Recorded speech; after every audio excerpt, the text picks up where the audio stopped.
Dictation शुरू होता है अब। कहते हैं जब सारे दरवाजे बंद हो जाते हैं तो भगवान एक खिड़की खोल देता है।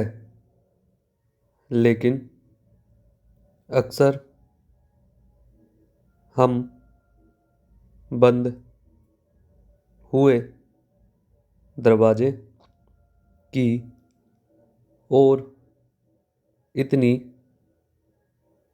देर तक देखते रह जाते हैं कि खुली हुई खिड़की की ओर हमारी निगाहें भी नहीं जाती। ऐसी परिस्थिति में जो अपनी इच्छा शक्ति से असंभव को संभव बना देते हैं वो अमर हो जाते हैं। कड़ा संकल्प वह महान शक्ति है जो मानव की आंतरिक शक्तियों को विकसित कर प्रगति पथ पर सफलता की इबारत लिखती है। अनगिनत लोगों की प्रेरणा और नारी जाति का गौरव मिस हेलन केलर है जो शरीर से अपंग पर मन से समर्थ महिला थी। उनके प्रभावशाली इरादों ने नई प्रेरणा शक्ति को जन्म दिया। 27 जून 1880 को जन्म लेने वाली ये बालिका 6 महीने में घुटनों के बल चलने लगी और 1 वर्ष की होने पर बोलने लगी। जब 19 माह की हुई तो एक साधारण से बुखार ने उसकी खुशहाल जिंदगी पर ग्रहण लगा दिया। बुखार तो ठीक हो गया, किंतु उसने हेलन केलर को दृष्टिहीन तथा बधिर बना दिया। सुन ना सकने की स्थिति में बोलना भी असंभव हो जाता है। माता पिता बेटी की ऐसी हालत देखकर अत्यधिक दुखी हो गए। हेलन का बचपन कठिन दौर से गुजरने लगा।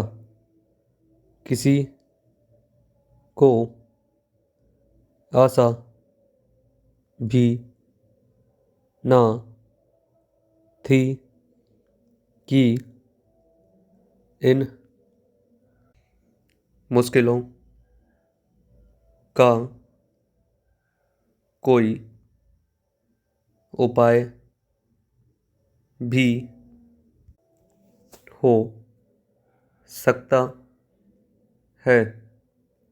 एक दिन हेलन की माता समाचार पत्र पढ़ रही थी। तभी उनकी निगाह बोस्टन की परकिंस संस्था के विवरण पर पड़ी।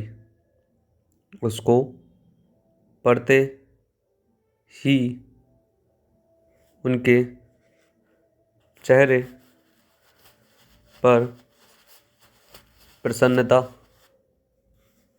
की एक लहर दौड़ गई और उन्होंने अपनी पुत्री हेलन का दुलार करते हुए कहा कि अब शायद मुश्किलों का समाधान हो जाए।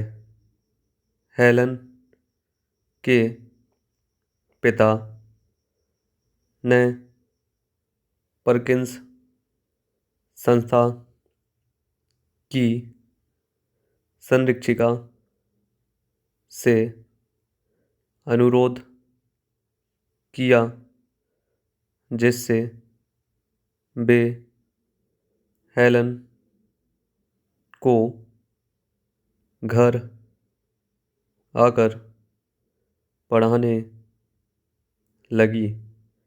यहीं से हेलन केलर की जिंदगी में परिवर्तन शुरू हुआ।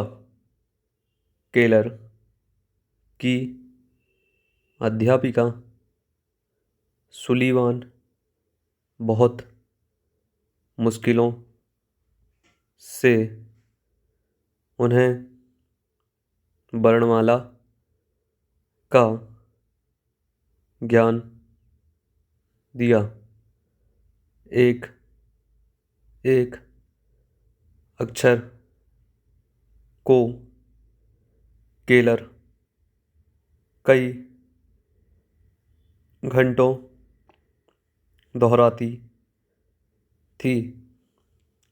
तब कहीं जाकर वे याद होते थे।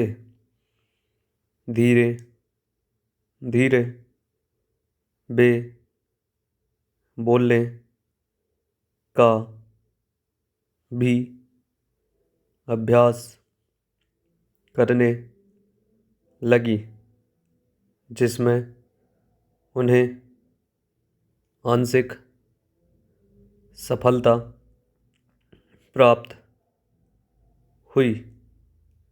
इसी तरह कठिन परिश्रम के बल पर उन्होंने लैटिन, फ्रेंच और जर्मन भाषा का ज्ञान प्राप्त किया। 8 वर्षों के घोर परिश्रम से उन्होंने स्नातक की डिग्री प्राप्त कर ली थी। अब उन्हें सारे संसार में लोग जानने लगे थे और बधिर होते हुए भी संगीत की धुन सुन सकती थी। यह ही नहीं, आत्मा के प्रकाश से वे सब देख सकती थी। सुलीवान केवल उनकी शिक्षिका ही नहीं, उनकी जीवन संगिनी जैसे थी। उनकी सहायता से ही हेलन केलर ने टॉलस्टॉय, नीत्शे, रविंद्रनाथ टैगोर और अरस्तू जैसे विचारकों के साहित्य को पढ़ा। यह ही नहीं, उनकी लिखी आत्मकथा संसार की 50 भाषाओं में प्रकाशित हो चुकी है। पूर्ण विराम।